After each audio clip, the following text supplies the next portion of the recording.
GGRC.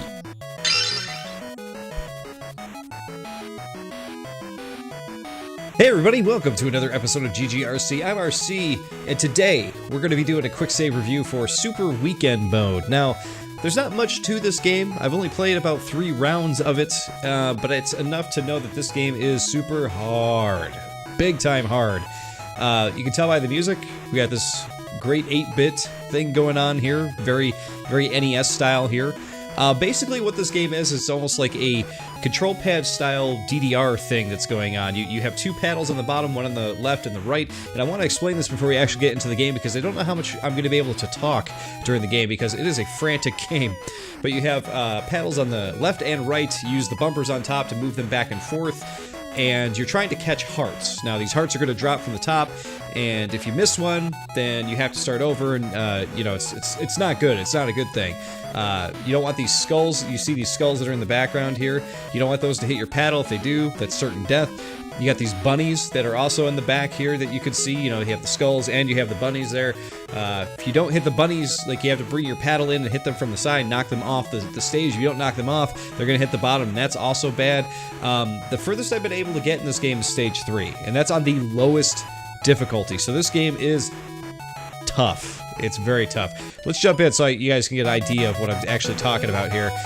So when you jump in, you notice that the music is a lot louder than it is on the menu and the main game. But here you can actually go through and you can pick between whatever character you want to play with. They do have, even though it's just like a color swap for each one, they do actually have different attributes and stuff like that. So you can. I've been playing with the green one because I like her look, and it says for those who make mistakes, start stage with a barrier. I kind of like that because it gives me a little bit of a handicap, which I definitely need for this game. They have characters that are like, for adrenaline junkies, only obtain speed up, so it'll only speed up the game for you. So there's a lot of different ways to play the game. We're going to stick with our green character here because I think she's great. You have the ability to change the game difficulty down to 1 heart, 2 hearts, or 3 hearts. We're going to keep it at 1, just so I can show you guys how tough this game actually is. So let's load it up, check it out. We got our dancing chick on the bottom here, just spinning around, going crazy. Some of the music in this game sounds like it was straight up ripped out of a Mega Man NES game, which is kind of crazy, to be quite honest. Wow, it's taking a while to load this one. It's never taken this long before. Here we go. Alright, so you see these paddles on the bottom, they constantly shoot. You're actually shooting at the boss who's up in the top middle there, some kind of fish creature or something like that. This first level is super easy. You're just moving the paddles back and forth to collect these hearts as they drop. If you miss a heart, which we probably will on the next stage, you're going to notice it's going to start the pattern all over again. You have to start over. Oh, see, there we go. We missed one. I moved a little too early. So here we go. Start the pattern over again. Here we go. And you can see where the DDR comparison comes in as well. Here we go. Now the boss has officially appeared after we've killed the fish. And now things are going to start getting a little bit more crazy. Ah, see? The hearts just like sort of jump in, and I'm not quite sure how to keep myself in mind to collect them correctly. There we go. I don't know how. You're going to break your brain trying to figure out where everything is going, you know, sometimes in these levels here. Okay, we're all on the outside. You go in, you stay there, go out, go in. There we go, we beat the first stage. So one of the things I'm not the biggest fan of in this game is that it's not apparent to me when the boss is almost dead or when you get close. It just kind of suddenly happens, and I think part of that is the fact that they're really going for the NES aesthetic here. The look and the sound and everything is going for, you know, an NES type of thing, which is not a bad thing, but at the end of the day, like, you know, it's 2019. Give the player just like a little bit more feedback as to what's going on, because I have no idea if the boss is close to death or not, and that would be a nice thing to know, playing against bosses in this. You have the option of auto shooting or not, or controlling the shooting if you choose. I just leave the shooting on auto shooting because that's actually the default when you go into the menu. There's the bunnies there. I got one, but I didn't manage to get the other one in time. Whoa, don't hit the skulls. Now you can see that the game screen is actually shrinking as things get past us there. Those bunnies can never nail those guys. They always seem to get by me no matter what. Oh! Oh, see, yeah. Things are gonna start getting real crazy here. Like, real crazy. Oh, stay there. Okay. Oh, bunny. Okay. Can't react quick enough. It's kind of why it's a little unfair that the stage keeps getting smaller like that, because you can't see enough in time to actually prepare for those little bunnies when they show up. I wish they would just kind of like let things come down a little bit faster and leave things alone, you know? Oh, jeez. But yeah, like I said, okay, so we just finished it. See how it just like abruptly kind of changed from stage 1 to stage 3 like that? You do pick up abilities between levels there, as you can see. You pick up a speed up and all that other stuff as you go on. This is the furthest I've actually gotten into this. And that's because these skulls just start showing up like crazy. Yeah, there we go. We were able to get a couple of the bunnies there that time. Put them... Oh, don't go to the skulls. Oh man, back out, back out. Oh, hearts. Oh jeez, there we had no choice there. Oh, the skulls are going to start moving on us now too, but they go opposite ways. So we died. You get three lives though, so it could be worse.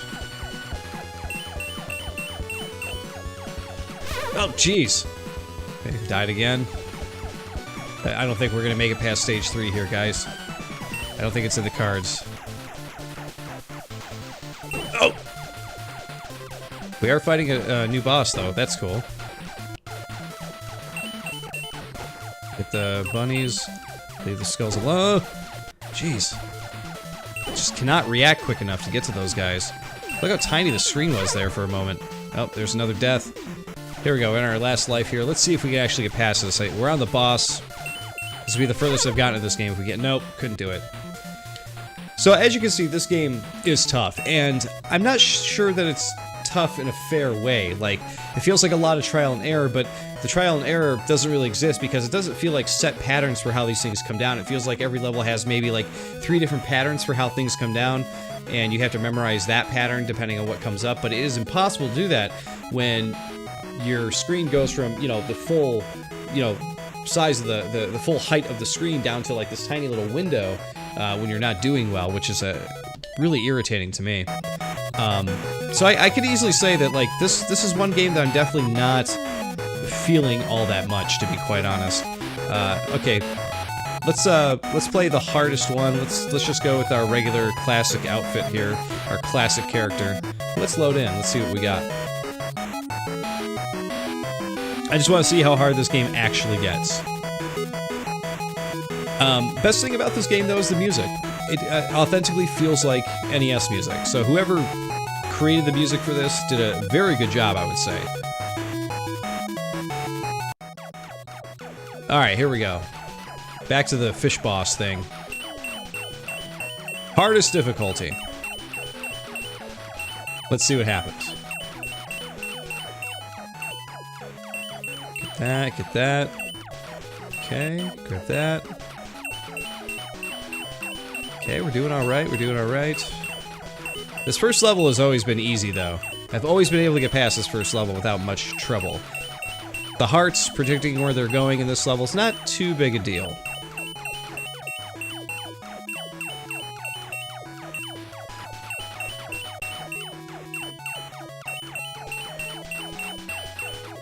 Yep, still doing okay. I really don't like that they put that level up thing right in the middle where you're playing, though. That is super distracting. Oop, gotta go back out. Back out. In.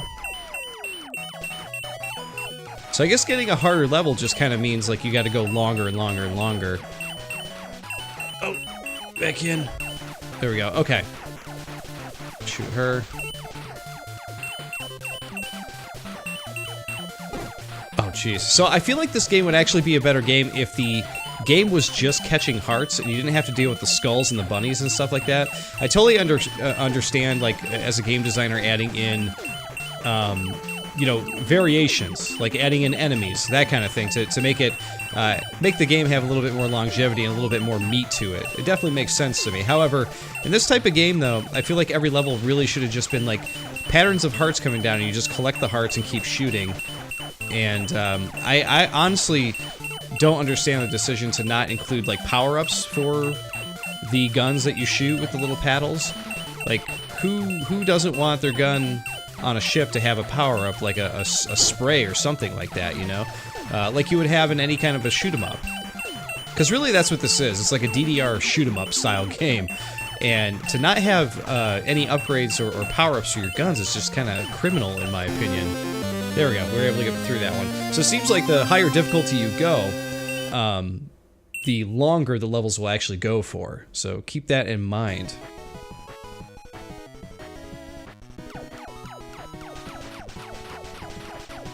Alright, here we go. Level 2. Harder level. So, yeah, it seems like the levels are kind of the same levels, just they go for a bit longer. That first level, yeah, that was much longer than I've ever experienced with that first level.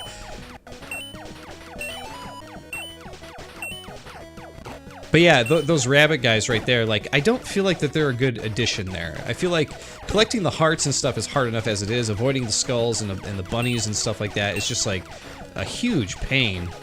Yeah, see, we just got hit by the skull there, so now we gotta restart again. There we go. Nope. Lose our chain again. Jeez. And I don't know if it's me or if it's the game. I just feel like I don't react quick enough with those little bunnies when they show up.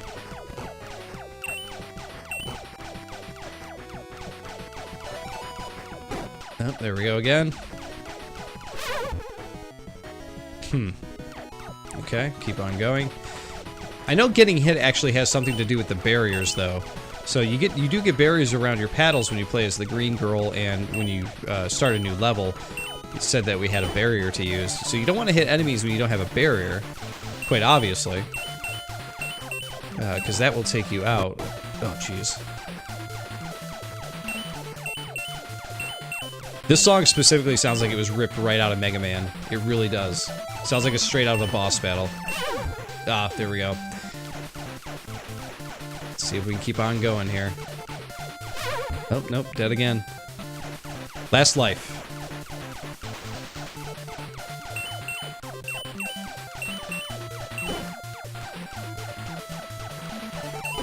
Oh, jeez. Throwing the level up thing around. I can barely see around it. Oh, there we go. Oh, nope, okay. There. Avoid the skulls. Hit the bunny. Oh, stop throwing that in front of me. Jeez, that is annoying. I'm trying to pay attention to what I'm doing.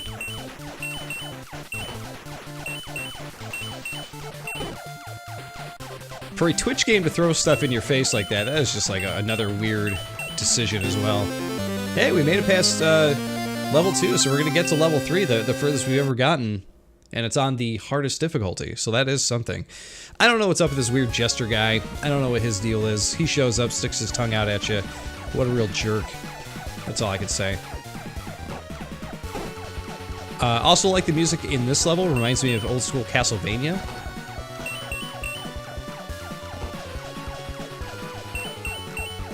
Okay, we're doing okay so far. Oh, nope, that's death. We picked up an extra life between level 2 and 3. Let's see what we can do here. I have a feeling we're not going to get too far, but we'll see what happens. See, those skulls move, and what's unfair is, like, they don't color the skulls to let you know, oh, these are moving skulls. They're just, like, the same color skull, and sometimes they'll move, sometimes they won't. I don't know, you gotta figure it out. I have not checked out the leaderboards. I am number 44. I have not done well, but apparently someone named Pixel has done amazingly, so whatever that means. Let's see, what's next page? Game difficulty 1 out of 5. 2 out of 5. 3 out of 5, which I just played. Next mode. There we go, game difficulty 2. Okay, so that was just next page. So I'm on difficulty 2, I'm 90, and on difficulty 3, I am 16. Look at that! I'm pretty high up on the hardest difficulty. That's not too bad. But there you go, guys. That is going to be Super Weekend Mode. I don't know, guys. I can't really recommend this one. This one doesn't do a whole lot for me. I love the music. I do like the art style, that it's got like a little bit of a throwback NES style look to it. I like that they're really dedicated to making it look and feel like an NES game, because it certainly does have that effect.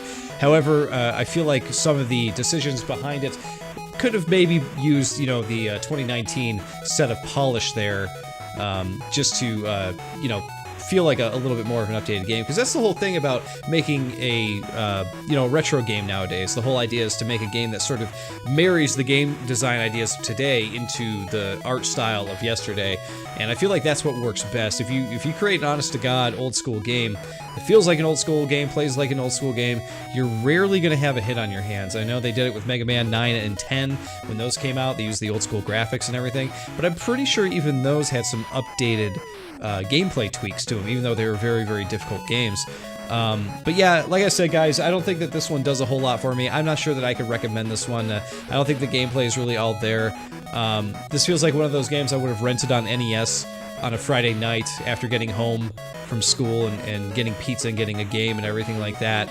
And, you know, being kind of disappointed with my choice when I got home and going, oh, this is the game I have to play this weekend. So that's kind of where I'm at with this one. But there you go, guys. That is Super Weekend Mode. Please, if you enjoyed the video, give me a GG in the comments. And, of course, I'll see you all in the next video. See you then. GRC.